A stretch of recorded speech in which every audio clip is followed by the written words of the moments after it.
Həyatda insan qazanmaq, insan itirməkdən daha çətindir. Adam var ki, 50 ilə 60 ilə hörmət qazanır. Ama bir kəlmə ilə onu çırpır, məhv edir. Onu da dedim. Halal olsun sənə Qasım.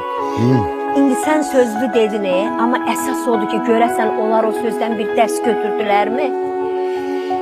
Onlar götürdü, götürmədi bilmirəm. Amma bilirəm ki, bu hadisədən biz özümüz də dərs götürməliyik. Başqasının səhvindən dərs götürən insan özü xoşbaxtdır. Yəni biz o xoşbaxtlardan olaq. Heç vaxt belə böyük səhv eləməyik. Bizim səhvimiz xırda səhv.